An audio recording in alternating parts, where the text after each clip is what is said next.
Hello বন্ধুরা, ব্যাপারিয়ান ব্লগে তোমাদের সবাইকে স্বাগত। আজ আবার বড়ির আরও একটা ভিডিও তোমাদের সাথে শেয়ার করছি। জানো তো বন্ধুরা, বিগত এক মাস ধরে এত বৃষ্টি হয়েছে যে কারণে আমাদের আশেপাশের কেউই সেভাবে বড়ি দিতে পারেনি। হাতে গুনে মোটে 2-3 দিন রোদ্দুর হয়েছে, তাই 2-3 দিনের রোদ্দুরে রাস্তাঘাট কিন্তু বেশ শুকিয়ে গেছে। তাই আজকে আশেপাশের সবাইও বড়ি দিয়েছে। এই যে আজকে দেখো নিচে সব মটর মুসুরি এই বড়িগুলো দিয়েছে। তো আশেপাশের সবাই রোদ্দুর দেখে আজকে মোটামুটি সবাই ডাল ভিজিয়েছে, আমরাও ভেজেছি। তবে আমরা আজকে দিয়েছি বিউলির বড়ি। চলো বরঞ্চ আজকে তোমাদের সেটাই দেখাই। ওপরে চলে এসেছি, এদিকে আমাদের বড়িও উঠে গেছে। আসলে আজকে রোদ্দুরের এত তাপ, তাই জন্য আজকে আর সেরকম দেরি হয়নি।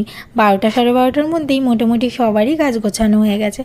যেহেতু আমরা বিউলি ডালের বড়ি দিয়েছিলাম, তাই আমাদেরটা উঠতে একটুখানি সময় লেগেছে, কিন্তু আশেপাশে যারা বড়ি দিয়েছিল তাদের কিন্তু মোটামুটি সবার বড়িই উঠে গেছে। এই যে বড়িগুলো এখন আমরা এরকমভাবে রেখে দেব, তারপরে আবার হাঁপাই দিয়ে সেটাকে রোদ্দুরে দিতে হবে, দিয়ে ওটা প্যাকেজিংয়ে যাবে।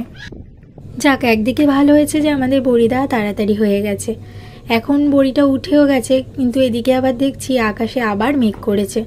জানি না বৃষ্টি হবে কি না, কিন্তু জানো তো বন্ধুরা, এই বর্ষাকালে আমাদের একটাই অসুবিধা, হঠাৎ হঠাৎ যখন বৃষ্টি নামে এক এক সময় এত অসুবিধা হয় যে আমরা সব বড়ি উঠাতেও পারি না। অনেক সময় তো আমাদের শুকনো বড়িও পুরো ভিজে যায়, আর এই শুকনো বড়ি ভিজে গেলে সত্যি খুব খারাপ লাগে।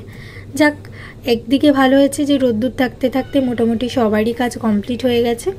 এখন তাই নিচে চলে এসেছি। আর এই যে মেশিনটা দেখছো বন্ধুরা, এটা কিন্তু আমাদের ফ্যাটানোর মেশিন। তাই এটা একজন অর্ডার দিয়েছে। এই বর্ষার মধ্যে তো যেহেতু আমরা কেউই বড়ি দিতে পারছি না, তাই দাদা বসে না থেকে ওই অর্ডারটা কমপ্লিট করছে। আর এখন যে বড়িগুলো প্যাকিং হচ্ছে, এগুলো কিন্তু গতকালকের বড়ি সব প্যাকিং হচ্ছে। আসলে মালের এত অর্ডার পড়েছে তা বলার মতো না। এতদিন 1-1.5 মাস বৃষ্টি হওয়া, এই বিগত 2-3 দিনের রোদ্দুরে যারা আর কি বড়ি নেয় তারা সবাই আর কি ব্যস্ত হয়ে উঠেছে বড়ি নেওয়ার জন্য। তাই সবাই মিলে এখন তাই এই বড়ি প্যাকেজিংয়ের কাজেই ব্যস্ত হয়ে গেছি। সব বড়ি বান্ডেল করাও হয়ে গেছে, এখন এগুলো ডেলিভারির পালা।